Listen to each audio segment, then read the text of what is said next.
रेखा को लगा कि उसके विचार रोहित के विचारों से मेल नहीं खाते। उसे घूमने फिरने, मस्ती करने, डांस करने, पार्टी में जाना था, फैशन लेवल कपड़े पहनना पसंद था, जबकि रोहित को शांत वातावरण, एकांत, साधारण रहन सहन एवं पुस्तकें पढ़ना बेहद पसंद था। इसलिए रेखा को ही अंत फैसला करना पड़ा। राजकुमार सुबह से ही काफी खुश नजर आ रहे थे। उनकी बेटी रेखा को देखने के लिए लड़के वाले आने वाले थे। घर की पूरी साफ सफाई तो उन्होंने कल ही कर डाली थी। फ्रूट्स, ड्राई फ्रूट्स तथा अच्छी क्वालिटी की मिठाइयाँ आज ले आए थे। लड़का रेलवे में इंजीनियर है, अच्छी तनख्वाह पाता है। लड़के के साथ उसके भाई भाभी व माता पिता भी आ रहे थे। वैसे लड़के के माता पिता ने तो रेखा को पहले ही देख लिया था और पसंद भी कर लिया था। पसंद आती भी क्यों ना, रेखा सुंदर तो ही थी, बहुत व्यवहार कुशल भी है, उसे ना भी इंजीनियर की है और तथा बैंक में काम कर रही है। राजकुमार सरकारी मुलाजिम था और उनकी पत्नी सोनिया सरकारी विद्यालय में शिक्षिका। इकलौती बेटी होने से उन दोनों की इच्छा थी कि जाने पहचाने परिवार में रिश्ता हो जाए तो बहुत अच्छा होगा। लड़के वाले पास ही के शहर के थे और उनके दूर के रिश्तेदार जिनके माध्यम से शादी की बातें शुरू हुई थी, राजकुमार को भी दूर के रिश्ते में लगते थे। राजकुमार ने अपनी बहन व बहनोई को भी बुला लिया था ताकि उनकी राय भी मिल सके। ठीक समय पर घर के सामने एक कार आ रुकी। राजकुमार उनकी बहनोई ने दौड़कर उनका स्वागत किया। ड्राइंग रूम में आकर सभी सोफे पर बैठ गए। लड़का थोड़ा दुबला लगा लेकिन स्मार्ट चेक वाली हाफ शर्ट तथा जींस पहने हुए छोटी बड़े भाई का एक छोटा सा बच्चा था। वे उस खिलाने में ही व्यस्त रहे। लेकिन लड़के के पिता बैंक मैनेजर थे। उन्होंने सेवानिवृत्त होने में 1 वर्ष बचा था। काफी बातूनी लगे। बच्चों के जन्म से लेकर उनकी पढ़ाई और फिर नौकरी तक की बातें बता डाली।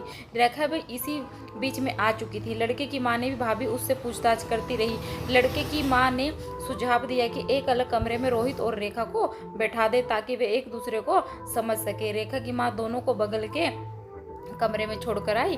उधर नाश्ते के साथ साथ मैनेजर साहब की बातों में पता चला कि कब 1 घंटा बीत गया। तब तक रेखा और रोहित भी वापस आ चुके। मैनेजर साहब और उनका परिवार आप भगवत से संतुष्ट नजर आए।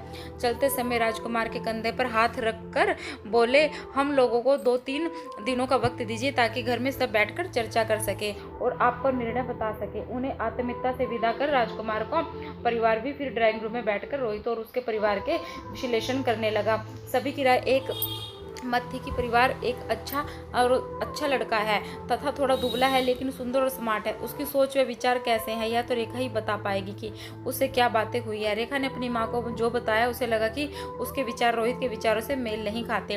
रेखा को घूमना फिरना, मस्ती करना, डांस करना, पार्टी में जाना तथा फैशन लेवल कपड़े पहनना पसंद है।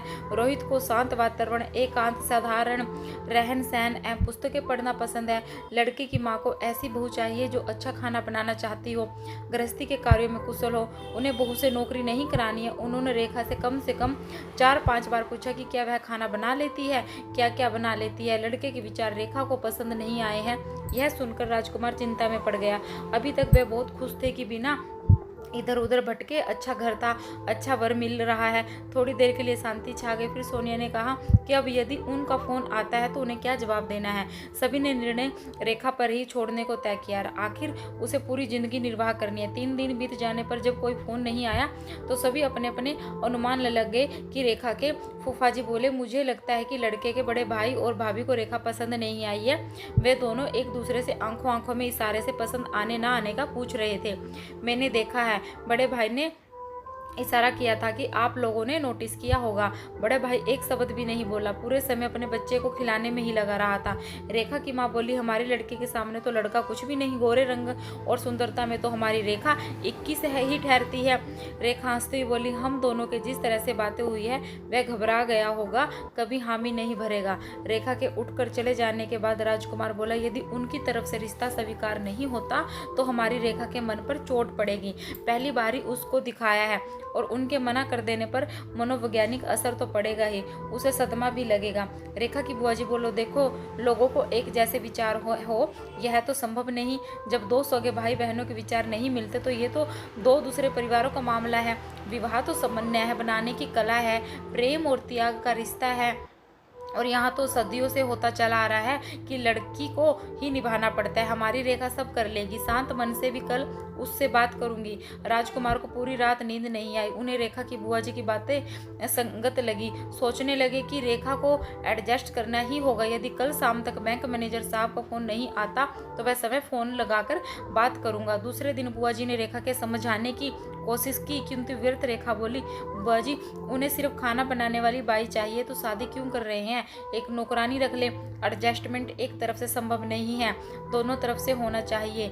यह 21वीं सदी का दौर है, जमाना बदल गया है। उनकी मम्मी जी ने कम से कम 10 बार यही पूछा, खाना बना लेती हो? क्या क्या बना लेती हो? हमारा लड़का खाना का बहुत शौकीन है। अभी होटल का खाना खा खा कर 3-4 किलो वजन कम हो गया है उसका। राजकुमार शाम को बाजार से घर पहुंचे ही थे कि मैनेजर साहब का फोन आ गया। बड़े ही साफ शब्दों में उन्होंने पूरी बात बताई कि रेखा सभी को अच्छी लगी।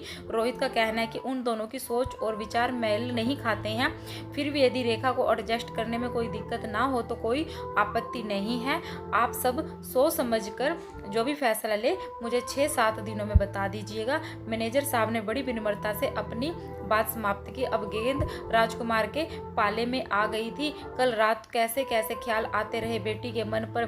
सदमे को सोच समझकर परेशान थे। मैनेजर साहब कितने सुलझे हुए हैं और स्पष्टवादी हैं। रेखा के समझाना होगा कि एक अच्छी और स्ट्रेट फॉरवर्ड फैमिली है। रात में खाना खाते समय मन में एक ही बात घूम फिर कर बार बार आ रही थी कि कैसे रेखा को अपने मन की बात समझाओ। मैंने और सोनिया ने जो चाहा था वह सब मिल रहा है। लड़का अच्छा पढ़ा लिखा है, अच्छी नौकरी वाला है, सुंदर है, स्मार्ट है, जाना पहचाना परिवार है और सबसे बड़ी बात पास के शहर में रहेगी तो कभी भी बुला जाकर मिल आएंगे। बार बार रेखा को देखते हैं, उसके मन में क्या चल रहा होगा, फिर सोचते हैं अपने स्वार्थ के लिए उसकी इच्छा पर अपनी इच्छा नहीं लादनी चाहिए।